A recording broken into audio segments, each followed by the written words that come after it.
استناني يا ابن الحلال. دلوقتي معلمي دايره نغمه وماشيه كده دلوقتي في الاعلام المصري ان الاهلي يغلب ريال مدريد، وماله؟ مش عيب نغلب، اتشبث بامل موجود نقوله ماشي 1%. انما تقنعني بالعقل مع احترامي ليك يعني نادي الاهلي رفع طموحاتنا واحلامنا ان احنا بنلعب في كاس العالم للانديه والدنيا تمشي معانا. انما احنا دلوقتي معلش نتكلم كلام كوره ونتكلم بالعقل. النادي الاهلي اخويا قيمته التسويقيه 29 مليون يورو. نادي ريال مدريد قيمته التسويقيه 248 مليون يورو. خاطبني بقى بالعقل كده مع احترامي ليك يعني. عندنا تشبث 1% امل نتمسك فيها ونلعب ونقدم ماتش حلو، وعندي ثقه ان النادي الاهلي هيعمل مباراه من اللي مفيش منها ان شاء الله. هيعمل ماتش تتمتع طول الاهلي عمل لعب قدام الناس دي. انما احترامي ليك برضو حط في حسابك ان ممكن يتحط علينا 3 و4 و5 عادي. ما تفاجئ، ما تقوليش اصل كولر غلط، اصل بدا بتشكيله غلط، اصل لو كان هيضم محمد هاني على حمدي فتحي وقفلوا الجبهه دي ففينيسيوس جونيور مش هيتحرك. لا اخويا اصحى بقى، اصحى للكلام عشان الكلام ده يعني ماشي وداير في السوق زي ما بيقولوا بالبلدي كده. لا يا باشا، فينيسيوس جونيور ده بيعدي من احسن باكات يمين في العالم واحسن ديفندرات في العالم وبيرقص اي حد واحسن اجوان في العالم ويجيب اجوان وفرقه مرعبه. لازم تبقى حاطط بعد كده عندنا تشبث 1% امل نمسك فيها. ايه المشكله؟ وعندنا امل نلعب نعمل مباراه كويسه، وماله يا اخويا، مش عيب ما يضرش نعمل ماتش كويس. انما تحط لي في دماغك تقوم جاي ماسك ريال مدريد مثلا زنقه في نص ملعبه وبتاع وتمسك كرة وتلعب عليه، لا برضو انسى عادي. الاهلي لو خسر النهارده فما تقوليش كولر غلط، اصل لو كان نزل حسين الشحات، اصل لو كان نزل بيرسي تاو، اصل لو كان نزل شريف من اول الماتش ولا كان بدا كده صح كنا لعبنا وكنا سوينا.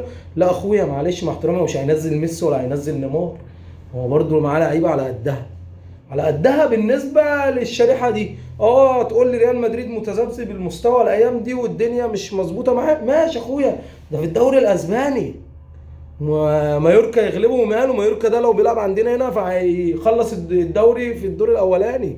معلش متذبذب بمستواه مع الدول، مع الفرق الاوروبيه في دوري الابطال في الدوري الاسباني على انه على راسنا اخويا. معلش مع احترامي ليك، انت لعيب واحد قيمته التسويقيه بالنادي بتاعك، لازم تبقى مقتنع بكده ولازم تبقى حاطط ده في دماغك. شلنا 3-4 عادي يا عم، احنا مش زعلانين.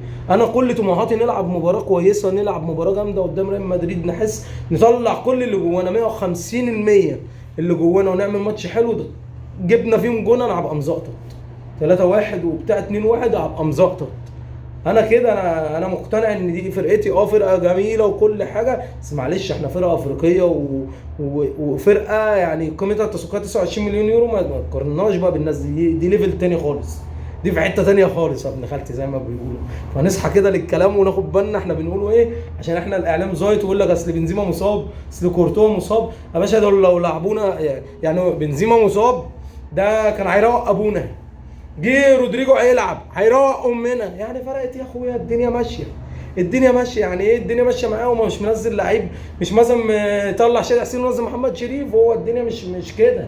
هو عنده بنزيما، عنده رودريجو اخويا، بينزل بيجيب لهم دوري ابطال، بيخلص لهم موتوشا في الشامبيونز ليج، بيخلص لهم موتوشا في الدوري. لعيب بينزل يقلب المباراه، فيعني مش منزل لعيب تعبان يا قلبي. فنصحى كده ونركز كده في الكلام مع بعضينا يا باشا، طموحاتنا وسقفنا معروف، عشان لو خسرنا وشيلنا 3-4 يبقى انت متوقع ان ده العادي وده الطبيعي. اصحى ليه يا اخويا الاهلاوي يا ابن خالتي، يا ابن الحلال كده ونركز. احلى صباح عليكم ان شاء الله. انا متفائل ان هنعمل ماتش جامد، مش معنى كده انا بيأسكم، بس ان شاء الله نحط في بالنا ان احنا هنعمل حاجه جامده ان شاء الله. اشوفكم بعد الماتش ويكون وش حلو عليكم حبايبي.